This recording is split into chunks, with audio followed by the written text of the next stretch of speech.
Om Swastiastu, nama saya Eko Mangjapa Anggriana.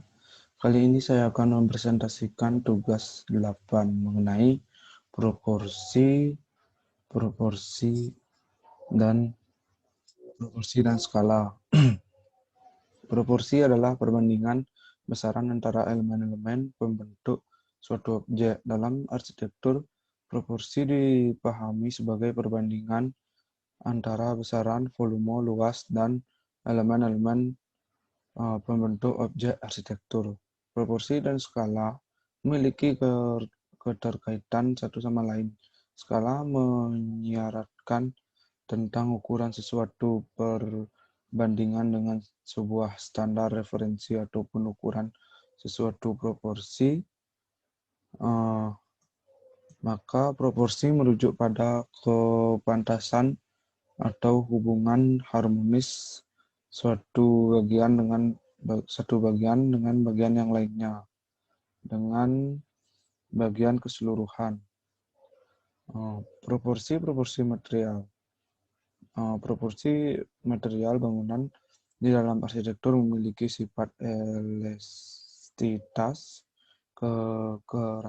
kekerasan, dan daya tahan yang unik, dan semua memiliki batas ketentuan yang tidak bisa dicapai jika tidak dengan jalan mematahkan atau meruntuhkan material tersebut, karena tekanan-tekanan yang di dalam material yang berasal dari gaya gravitasi akan bertambah sejalan dengan ukurannya. Maka seluruh material memiliki dimensi rasional puncak yang tidak dapat dilebihinya. Misal, plat beton yang memiliki ketebalan 10 cm, maka panjang 2,5 meter diharapkan dapat memikul bebannya sendiri sebagai sebuah jembatan di antara dua tumpuan. Kita lanjut ke proporsi struktural. Pada konstruksi arsitektur, elemen-elemen struktur dituntut agar mampu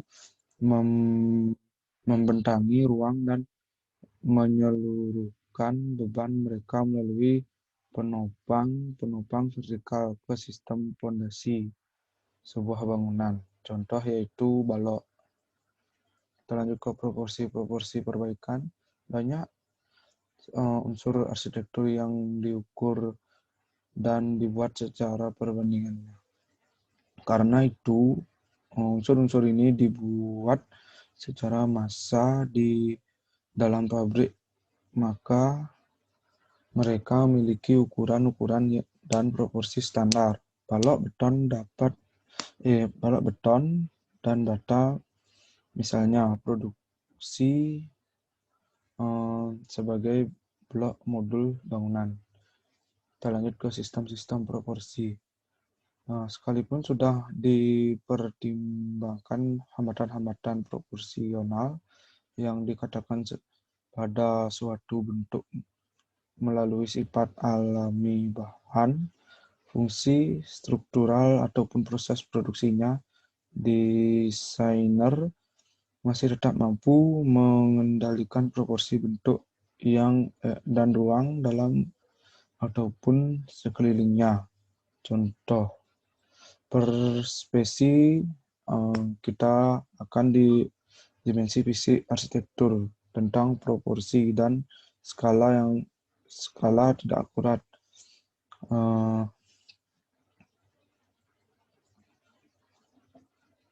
Mohon maaf ada kesalahan.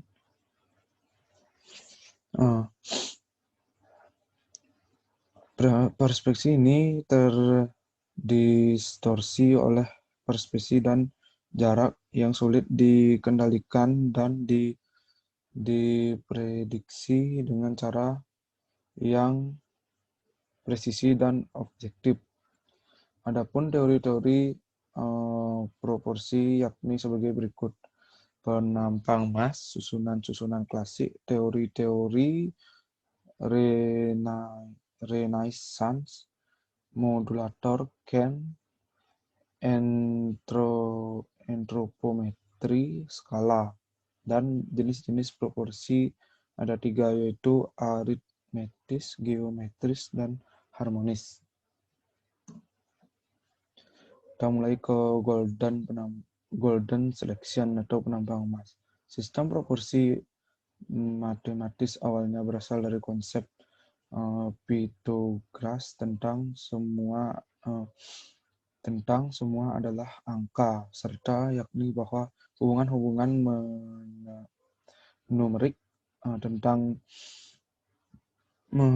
manifestasi struktur harmonis dalam semesta bangsa Yunani yang menyadari peran dominan golden selection ini dalam proporsi tubuh manusia. Lanjut ke garis-garis yang mengatur. Jika garis-garis diagonal dari dua buah persegi panjang sejajar ataupun satu sama lain, mereka menandakan bahwa kedua persegi panjang tersebut memiliki proporsi yang serupa. Garis-garis diagonal dan garis-garis yang menandai tatanan sebuah tatanan bersama elemen-elemen dari elemen-elemennya disebut dengan garis-garis yang mengatur. Tatanan klasik. Bagi bangsa Romawi dan Yunani kuno klasik, tatanan seperti tatanan Lonik dari kuil Lysus Athena yang mempresentasikan ke dalam proporsi elemen-elemen memiliki suatu ekspresi keindahan dan harmoni yang sempurna.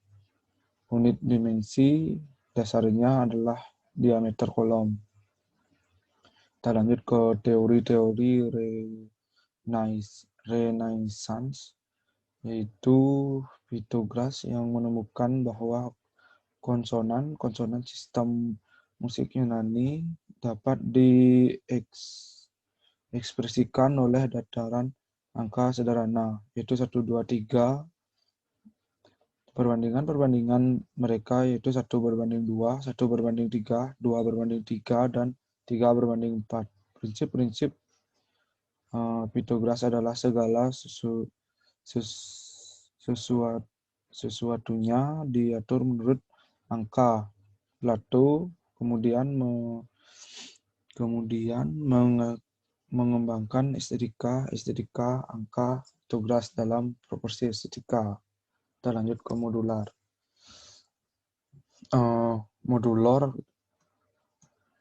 Modular dikemukakan oleh Le Corbusier mengembangkan sistem proporsi modular untuk menyusun dimensi-dimensinya yang mengandung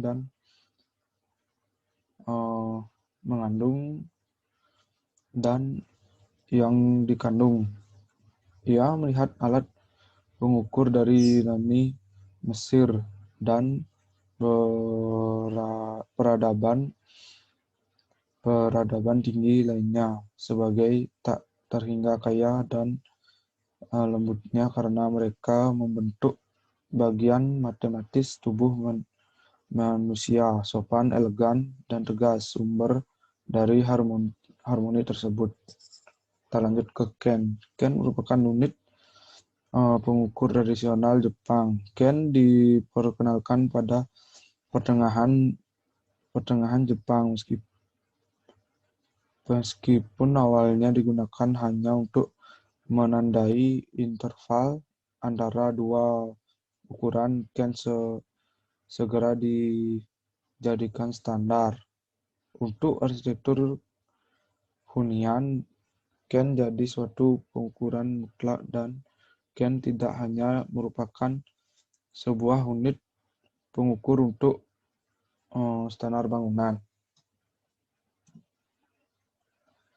Antropometri merujuk pada pengukuran proporsi dan besaran tubuh manusia. Metode antropometri tidak mencari perbandingan. Simbiosis abstrak, melainkan fungsional. Mereka menyatakan bahwa bentuk dan ruang di dalam arsitektur dapat menjadikan penampung atau perpanjangan tubuh manusia, oleh karenanya ditentukan melalui ukurannya. Skala. Kita lanjut ke skala. Dalam menghadapi persoalan skala, kita lalu membandingkan suatu hal dengan lainnya. Kita menggunakan skala untuk menentukan perbandingan dan menentukan hubungan antar suatu ilustrasi dengan apa yang dilambangkannya. Kita mulai ke skala manusia. Skala visual yang merujuk kepada beberapa kecil atau besar suatu tampak yang berkaitan dengan ukuran normalnya atau pada ukuran benda lain dalam lingkungannya. Berskala kecil, biasanya yang kita maksudkan adalah bahwa benda tersebut terlihat lebih kecil dari ukuran normalnya. Kita lanjut ke perbandingan skala. Struktur arsitektur dari beberapa periode dan tempat bersejarah yang digambar dengan skala serupa. Persepsi kita mengenai seberapa besar suatu benda atau suatu tempat adalah suatu relatif terhadap lingkungannya. Sekian presentasi dari saya. Jika ada salah kata dan ketidaksopanan dan yang lain-lain, saya tutup dengan Paramasanti. Om Santi, Santi, Santi, Om.